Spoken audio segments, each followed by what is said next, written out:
Komputer dan Masyarakat, pertemuan ketiga dengan tema mengenal ergonomik. Diharapkan mahasiswa untuk mempersiapkan diri menyimak materi ini dengan baik. Mari kita mulai.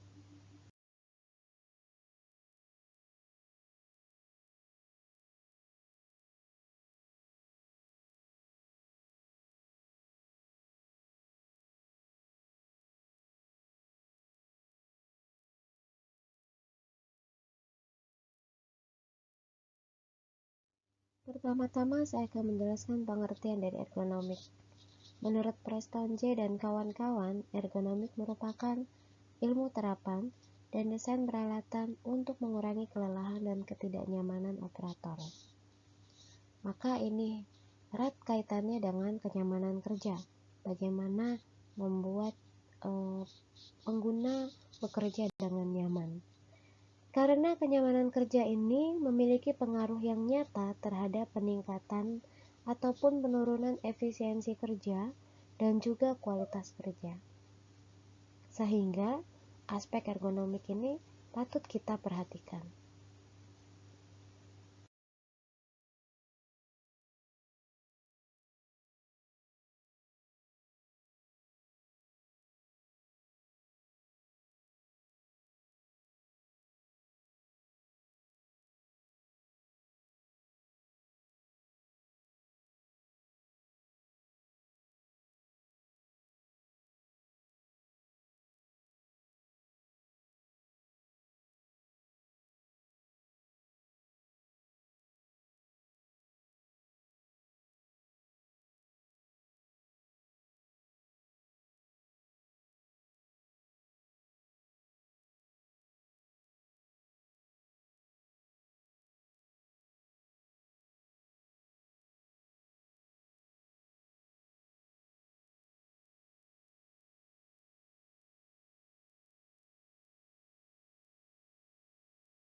Prinsip ergonomik yaitu ada dua. Yang pertama adalah fisikal.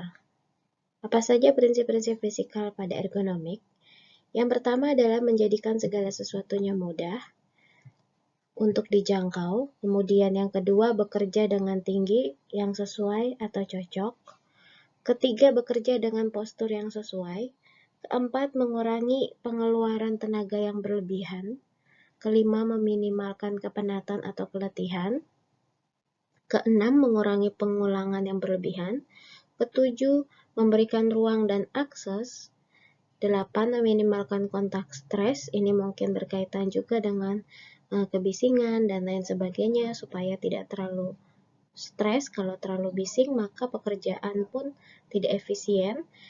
Kesembilan, memberikan mobilisasi dan mengubah postur atau posisi. Ini berkaitan dengan yang nomor 1. Yang ke-10, menahan getaran. Ke-11, menciptakan lingkungan yang tepat.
Lalu prinsip ergonomik yang kedua, yaitu secara kognitif.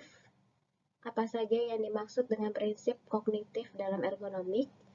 Pertama adalah membuat adanya standarisasi, lalu membuat stereotip. Ketiga, menghubungkan aksi dengan persepsi. Keempat, mempermudah penerapan suatu informasi. Kelima, menyajikan informasi pada level yang tepat secara detail. Keenam, memberikan gambaran yang jelas. Ketujuh, membuat redundansi, misalnya warna-warna yang berbeda, cetak tebal, miring, dan lainnya. Kedelapan, membuat pola atau patterns. Kesembilan, memberikan stimulan yang bervariasi sesuai kondisi. Kesepuluh, memberikan umpan balik secara tepat seketika.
Contoh-contoh ergonomik seperti apa? Salah satunya adalah pengaturan tempat duduk yang dapat disesuaikan dengan semua pengguna.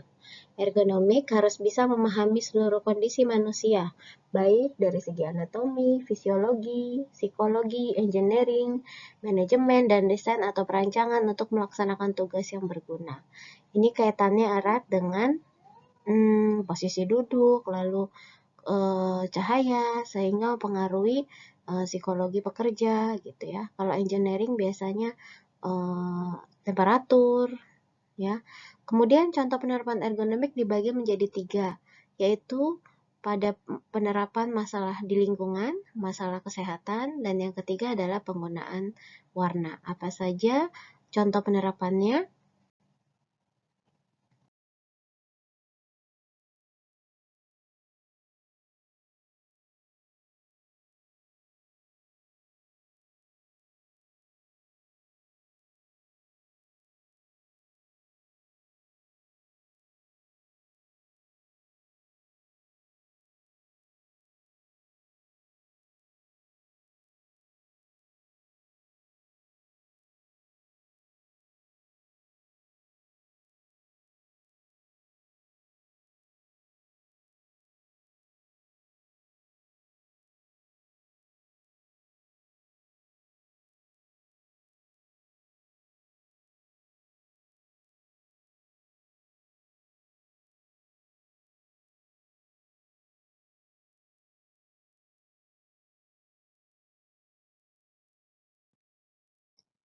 Dalam masalah lingkungan, penerapannya adalah mengatur tempat duduk yang sesuai dengan semua pengguna.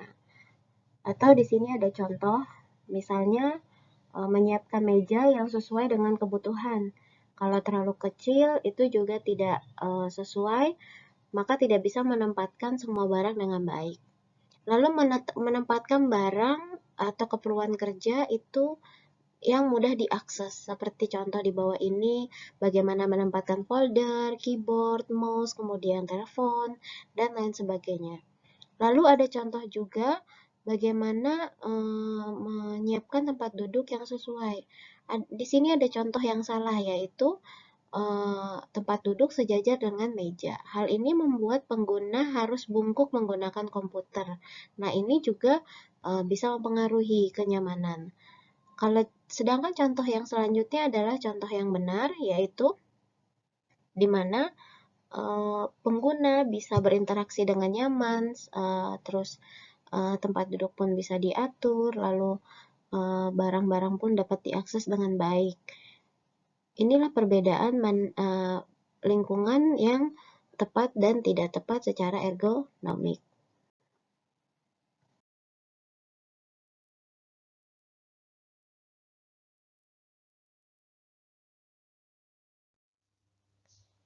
Selanjutnya, penerapan ergonomik di masalah kesehatan.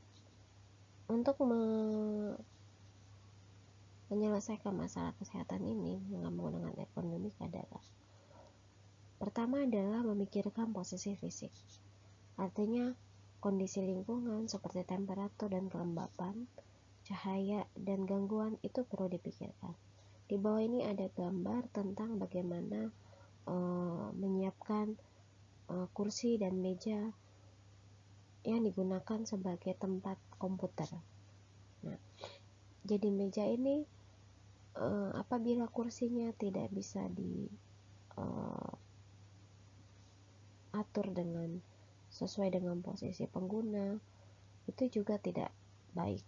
Nah, begitu juga dengan pengguna apabila duduk dengan yang tidak sesuai seperti di contoh, ya agak membungkuk, itu juga merupakan tidak tepat, sehingga ini mesti disosialisasikan kepada pengguna bahwa kalau di depan komputer dan duduk itu harus tepat gitu ya, pandangan mata itu tepat ke layar, kemudian posisi punggung juga tidak membungkuk.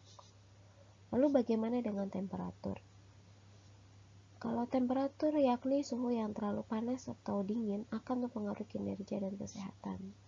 Nah, ini benar juga. Jadi kalau misalnya kita bekerja di ruangan yang panas, ya kan, lalu atau terlalu dingin, itu juga akan sangat mengganggu.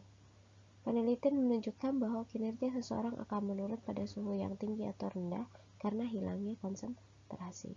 Anda semua juga bisa merasakan hal ini ketika di rumah atau di kelas gitu ya. Jadi contoh nyatanya tuh udah ada gitu, Anda bisa membayangkan.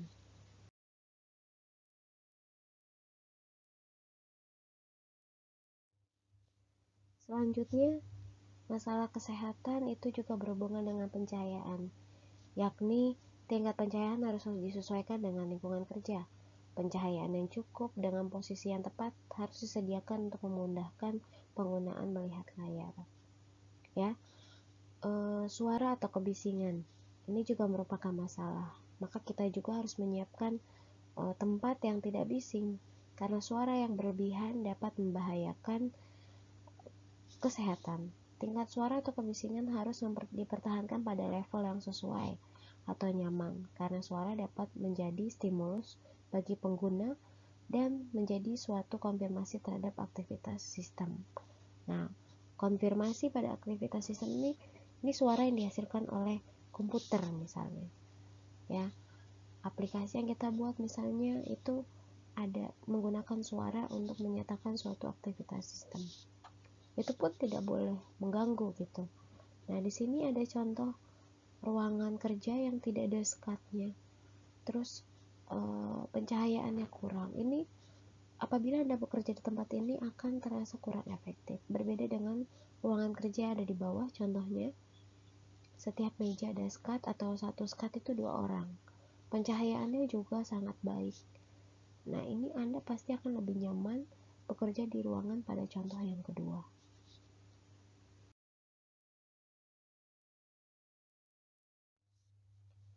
Kemudian bicara tentang waktu. Waktu di sini yang menjadi masalah adalah Anda perlu memperhatikan waktu yang diperlukan oleh pengguna untuk mengakses sistem juga harus diperhatikan. Jadi, apabila pengguna terlalu lama mengakses sistem, itu akan mengakibatkan keletihan pada mata. Nah, sehingga itu juga diperlukan misalnya jam kerja yang baik gitu ya. Kemudian ada waktu kendali pekerjaan sehingga tidak terus-menerus di depan komputer gitu. Atau ada jam istirahat, itu juga bisa. Maka perlu diberikan sosialisasi juga untuk dalam penggunaan waktu bekerja itu harus efisien dan tepat. Jangan hard work boleh, tapi jangan terlalu terus-menerus gitu di depan komputer. Anda harus beberapa kali membuat selingan gitu, sehingga kerja Anda juga efisien. Kemudian masalah kesehatan yang lainnya juga, ada beberapa perangkat keras yang membahayakan kesehatan jika diakses dalam waktu yang lama, seperti display CRT, tidak baik untuk wanita hamil. Tapi untuk sekarang ini CRT ini udah nggak pernah digunakan ya. Nah, ini alasannya kenapa pindah kita semua ke LCD monitor atau sekarang udah LED ya. Karena ya itu tadi, ternyata di waktu ya Pak, kalau penggunaan waktu yang lama melihat display CRT ini tidak baik untuk wanita hamil gitu ya. Nah, ini contoh untuk masalah kesehatan. Nah, kita akan masuk ke penggunaan warna. Penggunaan warna, kenapa ini hal yang penting juga dalam ergonomik? Ternyata warna ini mempengaruhi. Ketika Anda melihat warna terlalu cerah digabungkan dengan warna yang terlalu cerah gitu ya, mata akan terasa sakit atau tidak nyaman untuk melihat, atau kombinasi yang lainnya. Jadi warna yang digunakan pada display harus dapat dibedakan dan tidak mempengaruhi kontras. Jika warna digunakan sebagai indikator, maka harus disertakan informasi lainnya. Warna juga berkaitan dengan kesepakatan yang umum dan sesuai dengan harapan pengguna. Misalnya merah digunakan untuk menandai peringatan, hijau untuk sistem yang sedang berjalan dengan normal, dan sebagainya. Nah, ini juga hal yang harus Anda perhatikan. Misalnya Anda buat presentasi di tempat kerja Anda nanti, pemilihan warna yang tepat juga itu harus diperhatikan. Jangan sampai peserta rapat itu sulit untuk membaca presentasi Anda, sehingga ya udah gitu ya. Nah, atau desain aplikasi Anda gitu. Nah, perhatikan contoh aplikasi-aplikasi yang populer sekarang ini. Mereka sangat memperhatikan warna, sehingga sampai sekarang pun digunakannya nyaman gitu oleh pengguna ya.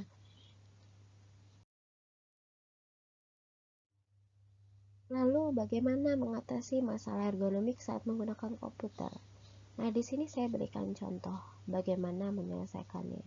Misalnya kepalanya tidak menunduk pada saat menggunakan komputer, posisi bahu yang santai, posisi punggung yang tertopang ya, jangan sampai dibungkukkan gitu.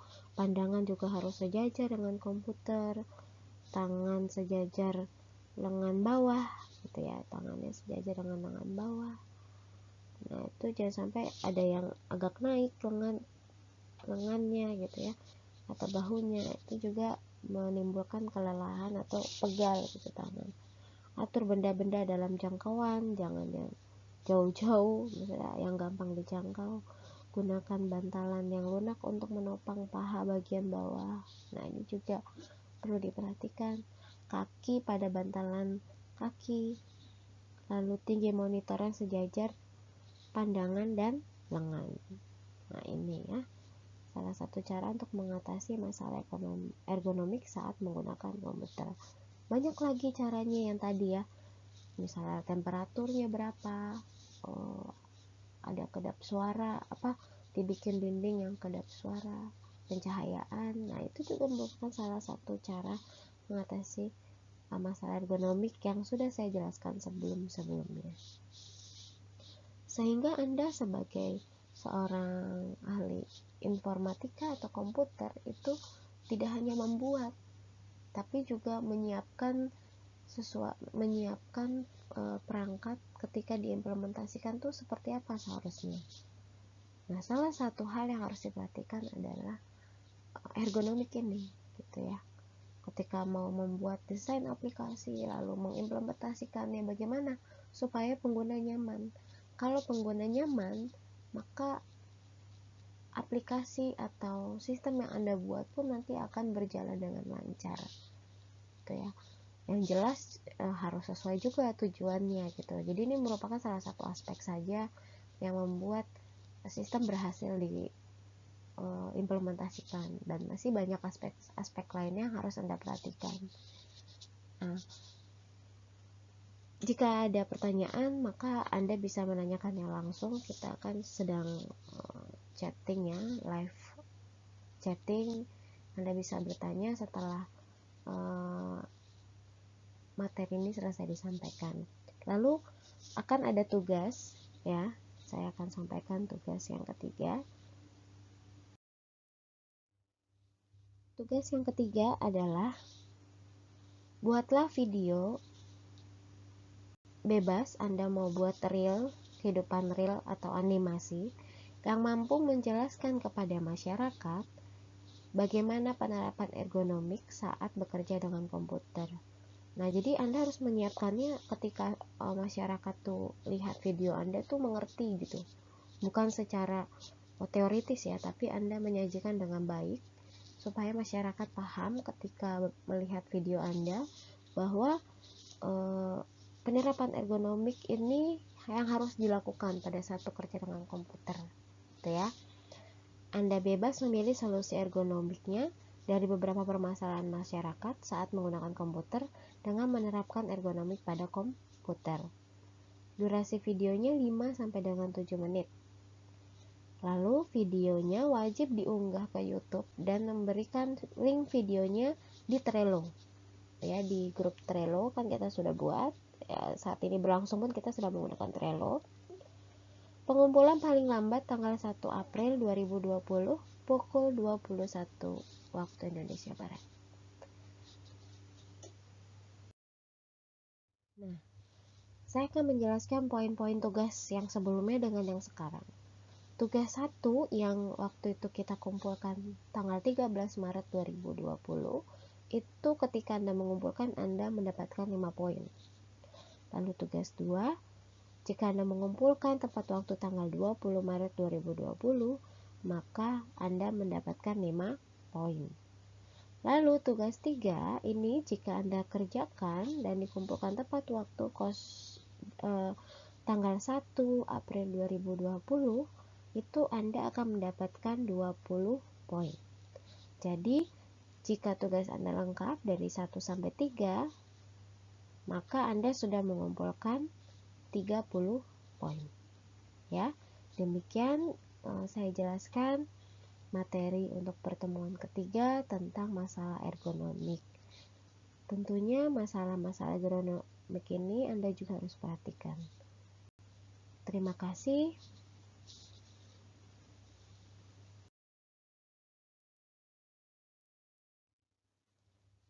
Jika ada pertanyaan, silakan disampaikan.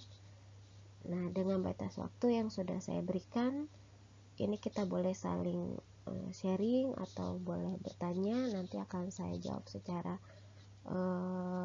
live chatting juga di chat di Trello ya. Kita akan chat menggunakan Trello saja.